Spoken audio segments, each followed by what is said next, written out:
અમદાવાદની મનપા સંચાલિત SVP hospital ફરી એકવાર વિવાદમાં સપડાય છે। ગીરાબેન સોની નામના દર્દીના મોત બાદ હોસ્પિટલ તંત્ર સામે બેદરકારીના આક્ષેપ થયા છે। સુપ્રિન્ટેન્ડન્ટ સંજય ત્રિપાઠીએ દાવો કર્યો છે કે દર્દીને ગંભીર નિમોનિયા હતો અને પરિવારને સતત બ્રીફ કરવામાં આવતું હતું।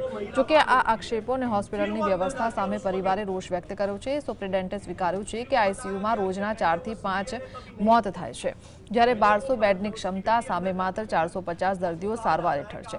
સૌથી મોટો વિવાદ મોબાઈલ ફોન અને બાઉન્સરોની દાદાગીરીને લઈને છે। તંત્ર મોબાઈલની છૂટ હોવાનું કહે છે, પણ પરિવારજનોનો આરોપ છે કે હોસ્પિટલ જેલ જેવી છે અને બાઉન્સરો દ્વારા દર્દીના સગાઓને હેરાન કરવામાં આવે છે।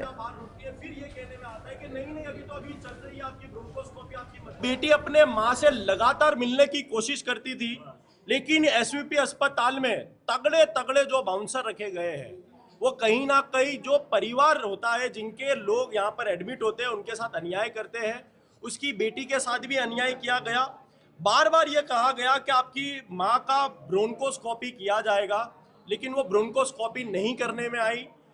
बाद में कहा कि फिर की जाएगी, लेकिन कहीं ना कहीं ये बताता था कि डॉक्टर खुद कंफ्यूजन थे कि इनकी मां के साथ किस प्रकार का इलाज करना है।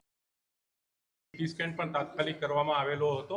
આમાં જમણી બાજુના ફેફસામાં ન્યુમોનિયાનો મોટો પેચ હતો, એને જે દવાઓ આપવાથી પણ રિઝોલ્વ નહોતો થતો, અને એને કારણે આવા કેસ હોય છે ત્યારે જે સ્ટાન્ડર્ડ ગાઈડલાઇન્સ છે એ મુજબ બ્રોન્કોસ્કોપીથી આપણે કફ ખેંચી અને એને તપાસ માટે આપતા હોઈએ છીએ। આ પેશન્ટમાં જરૂરી તમામ એચઓડી દરરોજ રાઉન્ડ લેતા હતા ખરા?